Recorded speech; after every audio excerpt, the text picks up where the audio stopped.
એક પ્રશ્ન છે, મારા અને પ્રકાશભાઈ બે માટે છે. એટલે આમાં લખેલું છે કે ચેતનભાઈ તથા શ્રી પ્રકાશભાઈ બંને માટે. પ્રકાશભાઈ કે પહેલા તમે લઈ લ્યો, એટલે હું લઉં છું. આજે પૂજ્ય ગુરુદેવ શ્રીના પ્રવચનમાં એક વિષય આવ્યો હતો. હવે હું બધાને પૂછું છું, બધા ગુરુદેવ ટેપમાં હતા. આજે પૂજ્ય ગુરુદેવ શ્રીએ સ્વપર પ્રકાશક વિશે શું વિષય લીધો હતો, એ મને કોઈ કહેશે? આપણે બધા તો અભ્યાસી છીએ, તો આપણે ગુરુદેવના પ્રવચન તો સાંભળીએ છીએ રોજના. આજે બધા સવારે પ્રવચનમાં હતા ને, બધા કે નહોતા? કોઈ બધા હતા. સ્વપર પ્રકાશકનો શું વિષય આજ પૂજ્ય ગુરુદેવ શ્રીના પ્રવચનમાં આવ્યો તો એ કોઈને ખ્યાલ હોય તો જરા કહે. હે, અચ્છા, બરાબર. ચાલો, બીજા કોઈને ખ્યાલ છે? કાંઈ વાંધો નહીં, આવો હું કહી દઉં છું. આજે પૂજ્ય ગુરુદેવ શ્રીના પ્રવચનમાં એક વિષય આવ્યો હતો કે સ્વપર પ્રકાશક શક્તિ અંદર ઉપયોગમાં પડી છે. સ્વપર પ્રકાશક શક્તિ અંદર ઉપયોગમાં પડી છે. પછી ગુરુદેવે એમ કીધું કે નિશ્ચય ઉપયોગ, નિશ્ચય ઉપયોગ, પર્યાય ઉપયોગ એ બીજી વાત. એટલે બે ભાગ પાડ્યા. એક નિશ્ચય ઉપયોગ એટલે એક દ્રવ્યમાં રહેલો ઉપયોગ, અને એક પર્યાયનો ઉપયોગ એટલે વર્તમાન ક્રિયાશીલ ઉપયોગ. આવા બે ભાગ પાડ્યા ગુરુદેવે. એક નિશ્ચય ઉપયોગ અને એક પર્યાય ઉપયોગ એ બીજી વાત. ઉપયોગના બે પ્રકાર, એક ધ્રુવરૂપ અંદર ઉપયોગ અને એક પરિણતિરૂપ ઉપયોગ. તો આ વિષયને વિશેષ સ્પષ્ટતાપૂર્વક સમજાવવા વિનંતી. એવો કોઈનો પ્રશ્ન છે? હવે આ વિષય એટલો બધો અગત્યનો અને અપૂર્વ છે, અને સ્વપર પ્રકાશક વિશે તો ગુરુદેવે ખૂબ ખુલાસો કર્યો છે. ઉપયોગ છે, પહેલા તો ઉપયોગ એટલે શું? ઉપયોગ છે ને, એ જીવના બે ઉપયોગ હોય છે. એક જ્ઞાનનો ઉપયોગ, એક દર્શનનો ઉપયોગ. આ બે ઉપયોગને ચેતના કહેવામાં આવે છે. જ્ઞાન, દર્શન, ચેતના. એ જ્ઞાન, દર્શન, ચેતનાનો ઉપયોગ દરેક જીવ પાસે પ્રત્યેક સમયે હોય છે. કોઈ સમય એવો નથી હોતો કે એની પાસે જ્ઞાન ને દર્શનનો ઉપયોગ ન હોય. હવે જ્ઞાનનો ઉપયોગ અને દર્શનનો ઉપયોગ, અને એમાં એક ત્રિકાળ ઉપયોગ જ્ઞાન દર્શનનો અને એક વર્તમાન ઉપયોગ જ્ઞાન દર્શનનો. પહેલા તો ઉપયોગ બે જ્ઞાન ને દર્શનના, એમાં બેમાં એક ત્રિકાળ જ્ઞાન દર્શનનો ઉપયોગ અને એક વર્તમાન જ્ઞાન દર્શનનો ઉપયોગ. હવે અહીંયા પૂજ્ય ગુરુદેવ શ્રીએ જે વાત કરી હતી ને, એમાં પ્રશ્નકાર એક વસ્તુ ભૂલી ગયા છે લખતા. મને ખ્યાલમાં છે એ વાત કે ગુરુદેવે એમ કીધું હતું કે દર્શન એટલે આત્મા અને જ્ઞાન એટલે એનો ઉપયોગ. એમ પણ ગુરુદેવે એક વાત એમાં કરેલી હતી. તો અહીંયા વિચારમાં લેવાની એ વાત છે કે ઉપયોગ બે પ્રકારના છે, એક ધ્રુવ ઉપયોગ અને એક વર્તમાન ઉપયોગ. તો ધ્રુવ ઉપયોગ છે એ તો અંદરમાં ત્રિકાળી દ્રવ્યમાં રહેલો છે, અને ત્રિકાળી દ્રવ્યમાં એ ધ્રુવ ઉપયોગ છે. એ ધ્રુવ ઉપયોગમાં કોઈ ક્રિયા નથી, એ નિષ્ક્રિયપણે ધ્રુવ ઉપયોગ અંદરમાં રહેલો છે. જે નિયમસારની 10મી ગાથામાં આવ્યો છે કે કારણ સ્વભાવ જ્ઞાન ઉપયોગ, કારણ સ્વભાવ જ્ઞાન ઉપયોગ ને કારણ સ્વભાવ દર્શન ઉપયોગ, એવા બે ભેદ નિયમસારની ગાથાઓમાં શરૂ થયા છે. ની 15મી ગાથા સુધી એ અર્થો ચાલ્યા છે. મુખ્યપણે 10મી ગાથામાં અર્થ આવ્યો છે. હવે એ ઉપયોગ જે અંદરમાં ધ્રુવપણે રહેલો છે જ્ઞાન દર્શનનો, એ તો ત્રિકાળ છે. હવે એ ત્રિકાળ ઉપયોગ છે જ્ઞાન દર્શનનો, એમાં તો પ્રતિ સમય જાણવું દેખવું અંદરના આખા સ્વભાવનું ચાલુ છે. પણ એમાં ક્રિયા નથી, એ નિષ્ક્રિયપણે અંદરમાં ચાલુ છે. જાણવું દેખવું, જાણવું દેખવું. જાણવું જ્ઞાનનો ઉપયોગ, દેખવું દર્શનનો ઉપયોગ. તો જાણવું દેખવું અંદરમાં ચાલુ છે. તો એ જાણવું દેખવું ચાલુ છે એટલે શું જાણવું દેખવું ચાલુ છે? તો આત્મામાં આખો આત્મા છે, એ આખો આત્મા અનંત ગુણાત્મક છે. અનંત ગુણાત્મક છે. એ દરેક ગુણની અંદરમાં એક એક કારણસૂત્ર પર્યાય પણ ધ્રુવ રૂપે રહેલી છે. અને એ કારણસૂત્ર પર્યાયના અનંત ગુણો, અને એ અનંત ગુણો અને અનંત કારણસૂત્ર પર્યાય થઈને આખું ત્રિકાળી દ્રવ્ય. અને એ આખા ત્રિકાળી દ્રવ્યમાં અંદરમાં ને અંદરમાં એક ત્રિકાળ જ્ઞાન ઉપયોગ અને ત્રિકાળ દર્શન ઉપયોગ એ પણ અંદરમાં ને અંદરમાં રહેલા છે. અને એ ત્રિકાળ જ્ઞાન ઉપયોગ ને ત્રિકાળ દર્શન ઉપયોગ આખા જ્ઞાયક ભાવને, અનંત ગુણોને અને અનંતી કારણ શુદ્ધ પર્યાયને જ્ઞાનનો ઉપયોગ ત્રિકાળ છે એ જાણે છે અને દર્શનનો ઉપયોગ ત્રિકાળ છે એ આખા સ્વરૂપને દેખે છે.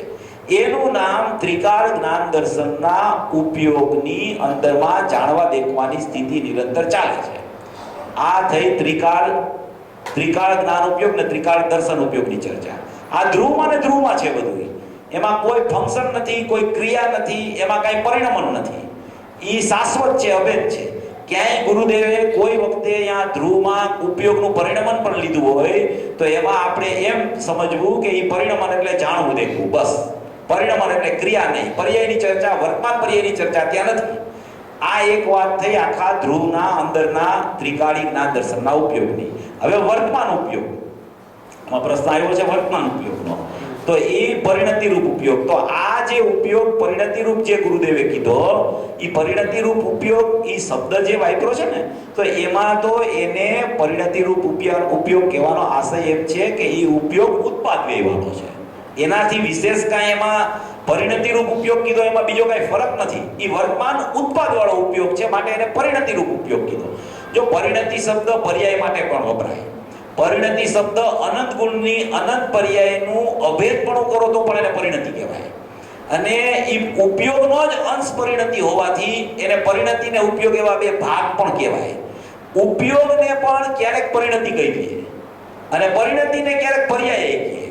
અને પર્યાયના અંદરની અનંત ગુણની અનંત પર્યાય જે પ્રગટ થાય એ પર્યાયોનું એકરૂપ હોય એને પરિણતિ કહેવાય. કારણ કે જ્યારે પર્યાય છે એ આ હું દ્રવ્ય છું એમ અહમ કરે ત્યારે એ એકલી શ્રદ્ધાની પર્યાય અહમ નથી કરતી. એ અનંત ગુણોની અનંત પર્યાયોની એક પરિણતિ બને છે અને એ પરિણતિ બનીને આ હું છું એમ અહમ કરે છે. શ્રદ્ધાની પર્યાયથી વાત આવે છે, બાકી આખી પરિણતિ અંદર અહમ કરે છે કે આ હું છું એમ. અને એ આખી પરિણતિ અહમ કરે છે ત્યારે શ્રદ્ધા ગુણ છે એ પૂરો સમ્યક થાય છે અને બાકીના ગુણો અંશે સમ્યક થાય છે. માટે શ્રદ્ધા ગુણની મુખ્યતાથી એમ આવે છે કે શ્રદ્ધા એ અહમ કહ્યું એમ. બાકી અનંત ગુણની અનંત પર્યાયો પરિણતિ બની અને આ હું છું એમ અહમ કરે છે. એને કહેવાય પરિણતિ રૂપ ઉપયોગ. આવો પૂજ્ય ગુરુદેવ શ્રીનો અર્થ છે. હવે આમાં કાંઈ પ્રશ્ન હોય તો કયો.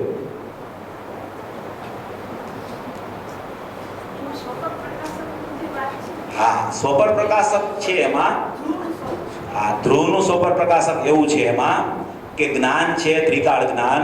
એ ત્રિકાળ જ્ઞાન છે એ જ્ઞાન જ્ઞાયકને અભેદપણે જે જાણે છે એ સ્વપ્રકાશક છે. અને એ ત્રિકાળ જ્ઞાન છે એ અનંત ગુણ અનંત કારણ શુદ્ધ પર્યાય એને પણ જાણે છે. એનું નામ એ ત્રિકાળ જ્ઞાનનું પરપ્રકાશકપણું છે. ત્યાં સ્વ પરના ભેદ નથી, પણ ત્યાં સ્વપર પ્રકાશક કીધું એટલે અખંડપણે જ્ઞાયકને જાણે તો એને એમ કહેવાય કે એ સ્વપ્રકાશક છે. અને અખંડપણે જ્ઞાયકને જાણતા એમાં અનંત ગુણો એની અનંત કારણ શુદ્ધ પર્યાયો જણાઈ જાય તો એ એનું પરપ્રકાશકપણું છે. એટલે એ ત્રિકાળ જ્ઞાન છે એ સ્વપર પ્રકાશકના ભેદ પાડી ન જુઓ તો આવી રીતે વિષય છે. અને સ્વપર પ્રકાશકને અખંડ જોવો તો એ અખંડ અભેદને જાણતા એમાં અનંત ગુણોને પણ જાણી લે છે. એ એનું પરપ્રકાશકપણું થઈ ગયું અને અખંડ અભેદને જાણે છે એનું સ્વપ્રકાશક થઈ ગયું. એવી જ રીતે દર્શનમાં પણ લઈ લેવું કે દેખવા રૂપે પણ આખા દર્શનમાં તો શું છે કે દર્શન તો એકલું નિર્વિકલ્પ જ છે. એમાં ક્યાંય ભેદનો વિષય જ નથી. એ તો કોઈ પણ પદાર્થને નિર્વિકલ્પ જ જોવે છે. એ ભેદ પાડીને જોતું જ નથી. જ્યાં તમે એમ કહો કે દર્શને આમ કર્યું તો એ જ્ઞાન થઈ ગયું, એ દર્શન ન રહ્યું. એટલે દર્શનનો વિષય તો નિર્વિકલ્પ છે. દર્શનનો વિષય નિર્વિકલ્પ છે એ વાત આવે શાસ્ત્રોમાં કે ભાઈ દર્શનમાં શું હોય તો કે જગત છે એ દર્શન છે. પછી જગતમાં તમે કહો કે અમેરિકા તો એ જ્ઞાન થઈ ગયું. તમે એમ કહો લંડન તો એ જ્ઞાન થઈ ગયું. તમે કહો ભારત તો એ જ્ઞાન થઈ ગયું. જગત એ નિર્વિકલ્પતા, બસ દર્શન. એનું નામ દર્શન. દર્શન એટલે અવલોકન. દર્શનની વ્યાખ્યા શાસ્ત્રમાં આવી કે સામાન્ય અવલોકન એને દર્શન કહેવામાં આવે. એટલે એ નિર્વિકલ્પ અને ભેદ પડે જ્યાં એનો કોઈ પણ એમાં દર્શનના નિર્વિકલ્પણામાં ભેદ પડે તો એ જ્ઞાન થઈ ગયું.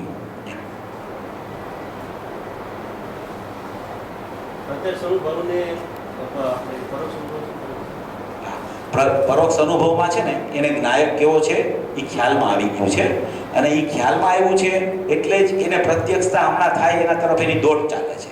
એટલે એ પરોક્ષ અનુભૂતિમાં પણ જેવું પ્રત્યક્ષ થવાનું છે ને એવો એને ખ્યાલ આવી જાય છે, એવો એને વિશ્વાસ આવી જાય છે, એક એવું એને બળ અંદરથી આવી જાય છે કે અનુભવ થશે ને ત્યારે આવી જ રીતે પ્રત્યક્ષતા થશે, આવી જ રીતે સ્વસંવેદન આવશે, અને એવું સ્વસંવેદન નિર્વિકલ્પમાં જેવું આવવાનું છે ને એવું જ એને સવિકલ્પમાં પણ એક સ્વસંવેદન આવી જાય છે.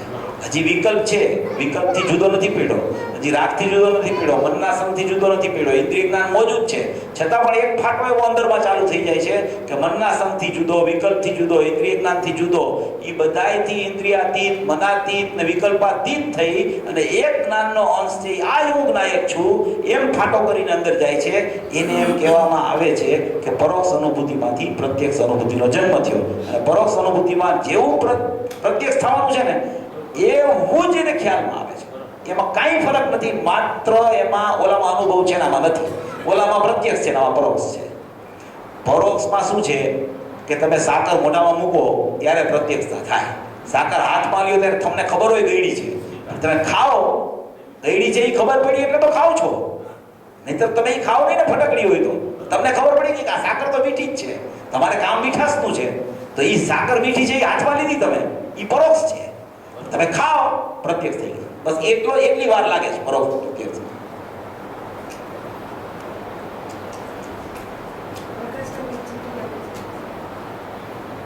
પરોક્ષ અને પ્રત્યક્ષના અનુસંધાનની અંદરમાં ગુરુદેવશ્રી એમ કહેતા કે ફરક કેટલો છે, તો કે ખરેખર એક અનુભવી પુરુષ હોય અને એ અનુભવમાંથી બહાર આવે અને એને આત્માનો જેટલો સ્પષ્ટ વિકલ્પમાં ખ્યાલ આવે એવો ખ્યાલ અનુભવ પહેલાં પરોક્ષની અંદરમાં, અનુમાન જ્ઞાનની અંદરમાં આત્માર્થીને આવી જાય છે. ફરક કાંઈ જ નથી, છતાં ફરક એટલો છે કે અનુભવીને આનંદનું વેદન છે અને આત્માના આનંદનું વેદન નથી, એટલો ફરક છે.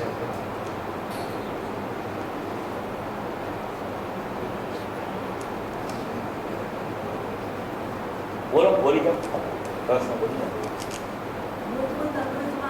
એક બોલ છે કે શુદ્ધ દ્રવ્ય ધારણામાં ઘોળાતું હોવા છતાં નવ કોટીએ જ્યાં સુધી આ જ ઉપાદેય છે એમ રુચિ ન ઉપજે ત્યાં સુધી અનુભવ થતો નથી. નવ કોટીએ આત્મા આનંદ સ્વરૂપ છે એમ લે એટલે આત્માની રુચિ, આત્માની મહત્તા, આત્માની અપૂર્વતા સર્વાંગી રીતે એટલી એને ભાસે છે કે એને એક આત્મા છોડીને બીજું કંઈ ઘોળાતું જ નથી. અને નવ કોટી એટલે સર્વાંગી રીતે શુદ્ધાત્મા હું છું, ભગવાન આત્મા હું છું, અને એનું એક દ્રષ્ટિ શુદ્ધાત્મા તરફથી હટતી નથી.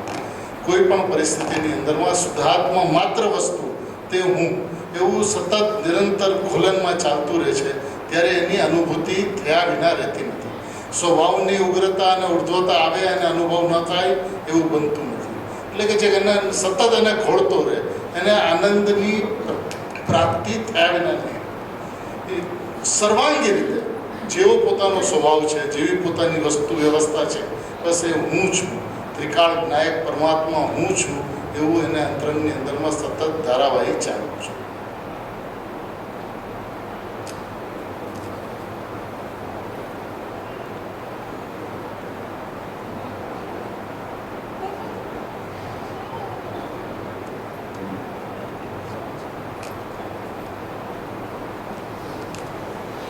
બોલો પરમ કૃપાળુ અનંત ઉપકારી શ્રી સદગુરુ દેવનો